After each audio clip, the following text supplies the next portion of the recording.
Welcome back, folks. So chances are, if you're watching this video, you've already seen the functions of this RC. As you know, it does have paddling capabilities, forward, reverse, turn left and turn right. The big cool feature is that the little dude here, the 118 scale figure, he does paddle. This is the RC base figure, the base vehicle. It's you can find this in AliExpress and Banggood. When I bought this one, or the RC for this vehicle, it was $13 and change, I believe. I thought it was at first I thought it was a mistake, that they might have listed it as a mistake. Either way, I jumped on it. It was $13. I saw the functions of it. It was a little bit unbelievable for the price. Figured the worst would be that they would give me a refund, but no, they sent me the vehicle. So I just got to working on making the RC. Once I made the RC and I knew that it was a good RC vehicle, then I went back and I figured they might have fixed the problem with how much they were selling this for. And then I bought this one. This one I bought for $11 because it was already in a discount pricing. $11 for this RC. I don't know how they do it, but they do it. And yeah, you can't go wrong with it. Just the RC, the ability to click on this button and he paddles. And because of the design, with the counterweight balance and the little figure actually paddling, it moves forward without the propellers. So it does, as far as the motion is concerned, it is a figure 8 motion that the little guy does, and it does propel him through the water. And then the counterweight up front, being up front, I believe that helps with the forward momentum and also the counterbalance of him just bouncing around up top. So it's a good RC vehicle, good design. And of course, when you hit that button, it's somewhat of a slow pace for the little guy to go ahead and paddle. But to me, it seems like a scalable, reasonable speed for the canoe. And for his steering, of course, he only paddles forward, but for the steering, you do have to assist it with the thrusters, left and right. You can also use the thrusters while he's pedaling to go faster or control it a little bit more.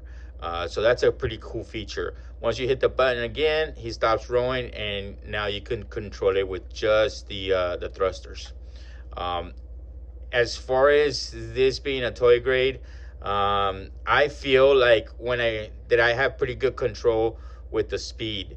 So of course the paddling is a slow speed, and then if I barely move it forward, it goes a certain speed, and once I push it all the way forward, and that's proportional steering.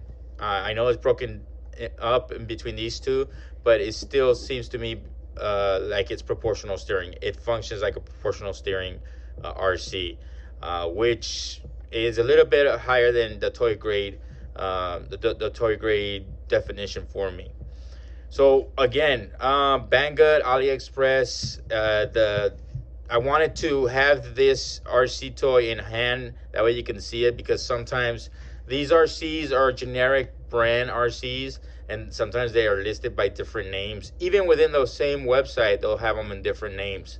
And if you find this RC on AliExpress for like $16-15, keep on looking. Chances are, if you scroll a couple more pages, you'll find it at $11 or $13 at least.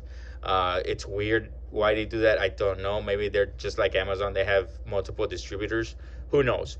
But keep on searching for the lowest price on that. Spend a good 15 minutes and you'll get to it.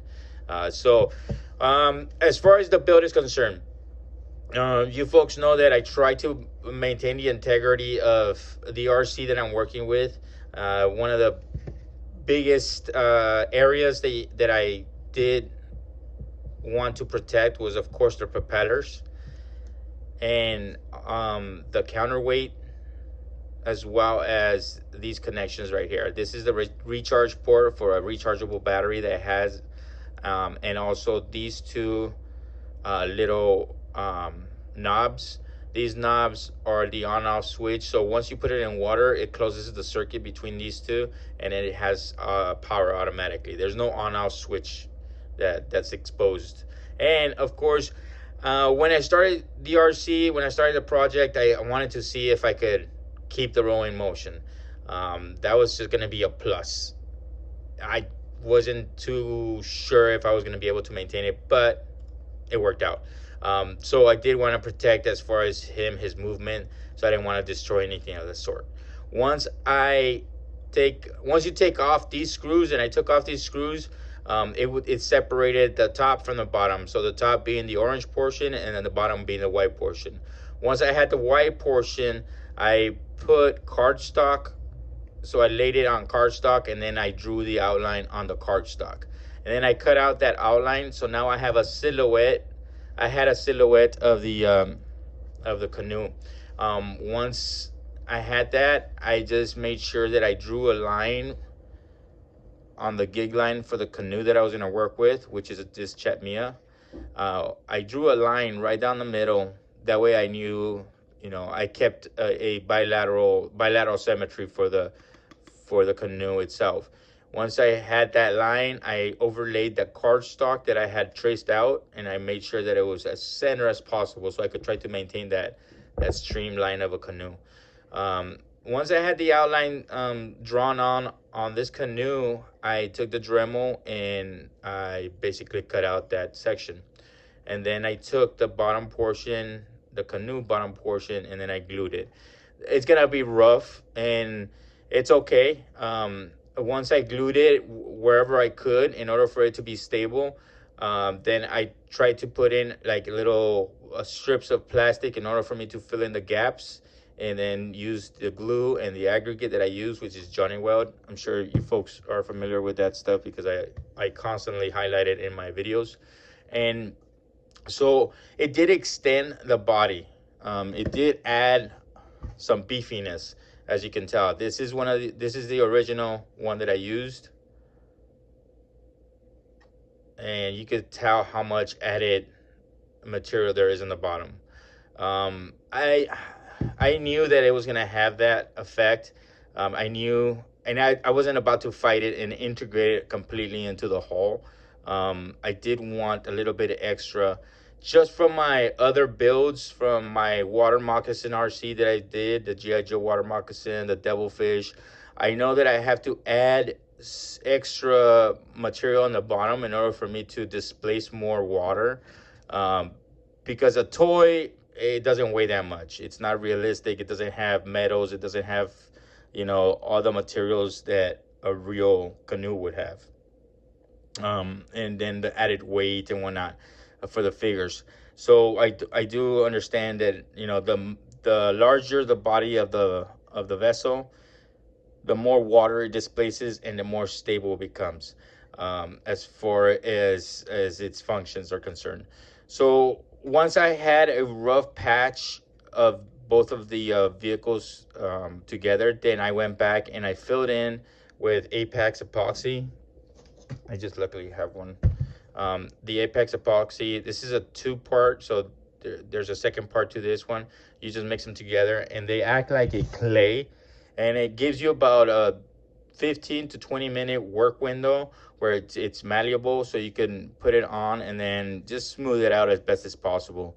After it dries out, then of course I come back and I start working it down with sandpaper and try to maintain as much of a slick canoe shape as possible. By no means am I a marine engineer of any sort, but you just kind of have to imagine the water and the way it would slide through, and also just keep it in mind what a boat would look like, or a canoe would look like, and kind of just go with it, right? Go with the lines. So that's what you end up with. You end up with somewhat of a bigger hull. again, if you can see here, there's a little bit discoloration. I taped this up with just masking tape. Make sure that I don't compromise these propellers. I don't want to get any type of. I want to keep it free of dust, and I don't want to get any kind of paint on it because it just starts mucking it up. Same thing with here. You can see the discoloration because of the taping. You can see, of course, highly noticeable, these magnets. These magnets, I added them afterwards. When I made the build, I knew that it was somewhat of an experimental. This is an R&D version of it. This was my first try. Luckily, it worked out. But this hole is completely sealed. Other than there's a little spot in here that I left a little bit of access to. I left it open here because I knew that I had to put a counterweight to it, counterbalance. So I needed some weight inside. That's what I was thinking. I was gonna put some weight inside. Just get some BBs from a sporting goods store and then drop them in there and see. Keep on looking at the water line where it's at. And also in here, there's a little bit of access. So if water got in here, it would probably get into the vehicle itself. As far as the water line is concerned too, you don't want to have this vehicle when you build it too high, because of course if it's too high, it's going to tip over. If it's too low, then it's going to have way too much drag, and the water is just going to slow it down, and it's just not going to look natural. So with these extra weights, with this extra weight itself, I managed to get the water line where I wanted it. So I thought I had fixed it with the weight. Now I could take the weight, I could weigh this and then put the equal amount of BB pellets in there, and that should kind of nullify this, and I could take this away. Am I gonna do that? I don't know. I'm thinking of just gluing this down here. Besides that, it kind of makes it a cool stand. Kind of double duty there. I'm still debating that, but yeah, that fixed that. And then so I put it in the water, and it was leaning forward a little bit too much. I'm sorry, it was leaning back a little bit too much. So it had this up. Anyway, it wasn't that bad, but then it kind of affected the paddles. So then I was contemplating putting BBs in there, but then I figured since the magnet worked in the back, I put a magnet up front, and this magnet and the weight of this magnet fixed the whole situation. And now it sits at the water line right about there, which is good. As far as the Kayak is concerned, I think that's around the 50th mark, or 50% top, 50% bottom. And it worked. It fixed everything. It fixed, now it sits evenly on the water, and the paddling function actually functions well. So those paddles actually go into the water like they're intended to do. And he paddles through the water. As far as getting this, the paddling function included into it, when I separated the top from the bottom, there's the functions of the paddle, of the little paddle guy. I tried not to compromise too much of his space around here. So I did Dremel off the gray area. Everything else I cut off with the Dremel. So I was pretty careful at maintaining the integrity of this whole gray area. I know that I could cut away some of this gray area if I needed to, but I wanted to maintain some of those original lines that have been already engineered and calculated, so I can use those as reference whenever I'm trying to put it or integrate it into this this canoe. When I looked at the canoe, of course I knew I had to take down this seat, so I took off this area, and then I left all this backing in place. When I took this portion of it, I lined up the gray area, this lip, with the bottom portion of the seat. So you can imagine that it's sitting right around there. And I glued it in place. I glued it in place there. And so I had a floating, this area was kind of floating. So I put a piece of plastic in there, and I closed the gap with glue, and that big plastic piece, that's just so it could be more stable. Um, and besides that, I didn't do much to it. I didn't compromise the little figure until I got that in place. And once I got it in place, I started shaving off the figure. He had to go. He was sacrificed. The arms, I know, I had to kind of keep in mind that the arms and the amount of tilt he has in order for him to reach the water, that is technical. That is part of the design, and it is crucial for him to paddle through the water. But I know that I'm trying to integrate a figure that has movable arms. So I felt comfortable destroying his angles because I could always move his arms in order for me to replicate those angles. So I wasn't too worried about that once I figured out, okay, yeah, that's transferable to a figure that's movable. I could find these angles later on. So unfortunately, I decapitated him, cut off his arms, and I ground down as much material as I could in order for me to still maintain the movement and the integrity of this, because this body is clamped in with the actual. So just imagine there's a little stick. Okay, there's a stick, and that's being held in together with like a little ball where that connects to the engine, or to the motor. So then the the actual movement goes like this, and then so these two posts here are the ones that connect the body. So then it does the figure eight, and that's the little movement that comes from the bottom. That's how this figure starts doing a figure eight in order for him to pedal. So knowing that and seeing that, then all I have to do is protect the little the stick that's protruding from the little ball that's doing the figure eight movement. Um, so I carefully, I know it's not gonna look it, but it is. I did do it carefully in order for me not to compromise the body. All right, so that's what I was left with. I tried, grinding down with the Dremel, grinding down, and then I took the figure, my GI Joe figure here, and I took down his lower portion of his body, and I did have to Dremel some of this material out as well. I glued down his jacket because I knew that I was gonna be compromising those connecting points, and then I started dremeling and dremeling, and I got down to where between the Dremel here and dremeling here, probably took me about five times of dremeling both surfaces until I got a pretty snug fit.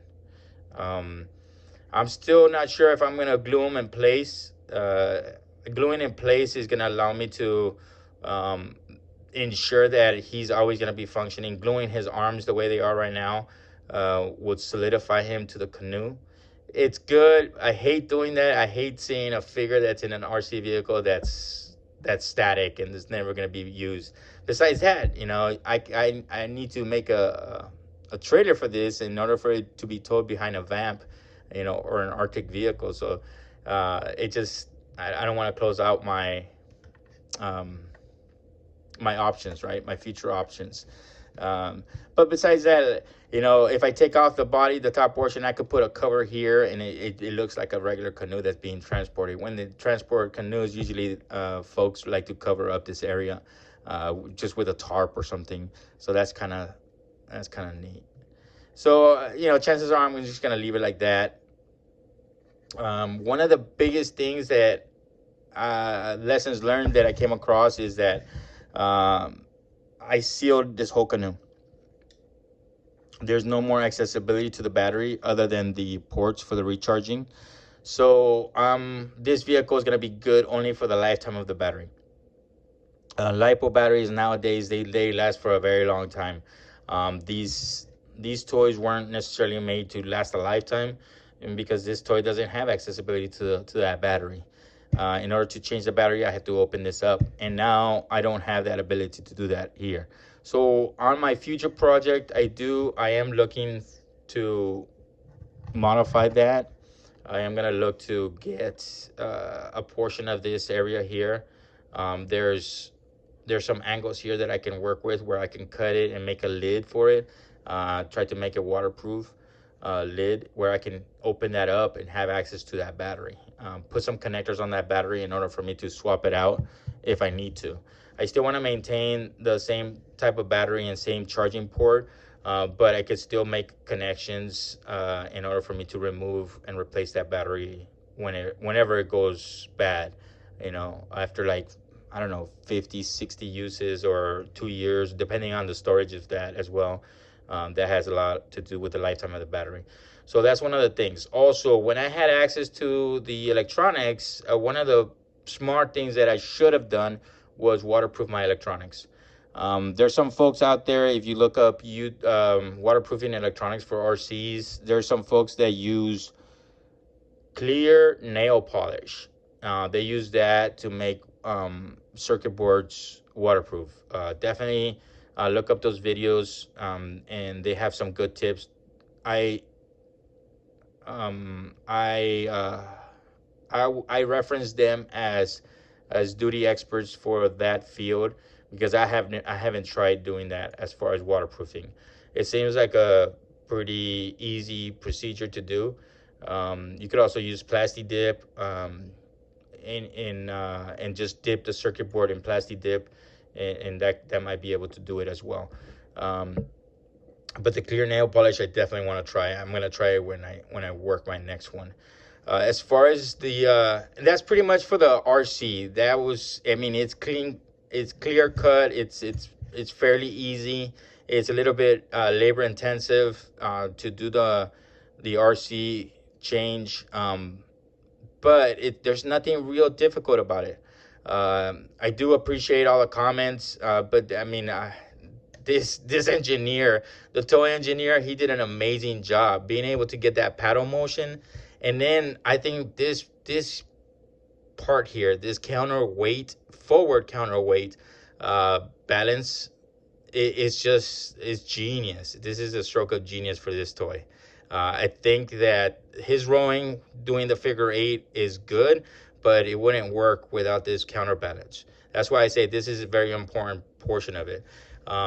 If you can see here, the distance between the rower and this counterbalance is a lot more than mine. I think that you have to maintain some forward edge from that rower in order to get that forward momentum going, and also the counterbalance weight needs to be adjusted because he's a much bigger figure and heavier figure, and you have a lot more stuff up top. So keep that in mind when you're building it. Yes, you do need interior ballast, and that's needed to maintain that water line. But this is a very important function. Don't forget about this. Adding that magnet, I think is good, because I can remove it, I can still store it, and even then, even if I solidified it in place, it doesn't really get in the way. That's why I kind of like these magnets out here, because it gives it a stable display. Kind of like the hydrofoil. It serves double duty, right? The hydrofoil. I like the hydrofoil because once you extended those under wings, you could still display it on a tabletop, and it was kind of like it came with its own stand. One of the things too that I did when I built this, just as extra, you could do so much with this canoe. This canoe is pretty cool. It comes in different colors. Chatmia. It's fairly inexpensive back in the days. Definitely keep an eye out for Goodwill. These come up all the time at Goodwill, and they might still be in stores like Walmart or whatnot. Even the dollar stores. I don't know. They're fairly cheap though, and they're pretty versatile. I mean, there's a lot of surface area you could do a lot with, right? What I did with mine, I did want to keep the old GI Joe, right? The old Stalker 1986 Stalker Ranger Tundra figure. This is just an iconic like vehicle that came with one of the only toys or figures that came with a vehicle when you bought it in the package, right? It was just real cool. It had some um, like cylinder tanks back here. I don't know if they're like scuba tanks or whatnot. It would be kind of weird to scuba dive in sub freezing temperatures, but who knows? It was maybe a heating source for the canoe or a propulsion system. I don't know. And then it also came with ammo boxes, which made sense because it came with a gun up front. Um, I did try to incorporate those tiny little um, tidbits from the GI Joe. I did add the ammo boxes up front, and then I put these two cylinders that I had lying around, and then of course the gun, and then after that, it was for the most part the cosmetics. I like the rail that it had here. That's just pretty cool. And then it had the rope with the little eyelids. I actually brought those a little bit more to life. This is an actual rail and then tubing, just from little parts that I had lying around. This is the actual rope, and you could actually put things underneath it in order for him to hold on to, like his skis, his snowshoes. And then the little eyelets that I used in order for me to run this rope through, those little eyelets I got from, I believe it was Hobby Lobby. I went to the jewelry section of their do-it-yourself. The do-it-yourself jewelry section for Hobby Lobby or Michaels, any kind of hobby shop. They have little eyelets and little hinges. If you're looking for any kind of like small working surfaces, look into the jewelry department, the do-it-yourself jewelry department of the Hobby Lobbies or the Michaels, and you can find little things that can help you out. Yeah. So beyond that, the paint job, I kind of wanted to keep it in the same paint scheme as Snow Job. I was gonna use Stalker, the 25th anniversary Stalker, but that dude is expensive. So we didn't recall him from his Arctic duties, and we use Snow Job, which is a lot more inexpensive. And considering he was gonna be kind of custom, and I was gonna destroy him a little bit, he was the perfect fit, pun intended. And so as far as remaking this, I'm gonna have to use a figure that has a jacket, because that is the best fit, and I think I don't want to compromise that. As far as his hands are concerned, then that's all game, because I could just move his hands wherever they need to be in order for him to compensate. The paddle itself is extended, as you can see. It has a tube that extends that paddle, and that's a paddle that comes originally with the kayak. Some of these kayaks, when you buy them on eBay, they don't come with the paddle because they get lost, of course, small pieces. But the paddle is pretty cool paddle.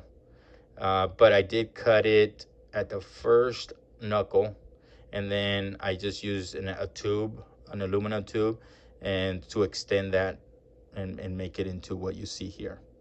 All right, folks, don't want to make this video too long. I'm sure you folks know that I'm long-winded. So if you folks have any questions, anything that you want me to cover or go more into detail, just let me know, and then I'll get back to you. Feel free to leave a comment. Feel free to ask any and all questions that you may have that I might be able to answer. If I don't know the answer, and it's within my power to find the answer, then I will do so. Folks, have fun out there. Enjoy your weekend. Enjoy your time off. Enjoy your builds. Like I say, always, once you get frustrated, walk away from it, and then come back to it. Don't forget, it's supposed to be fun. Have fun with them and enjoy.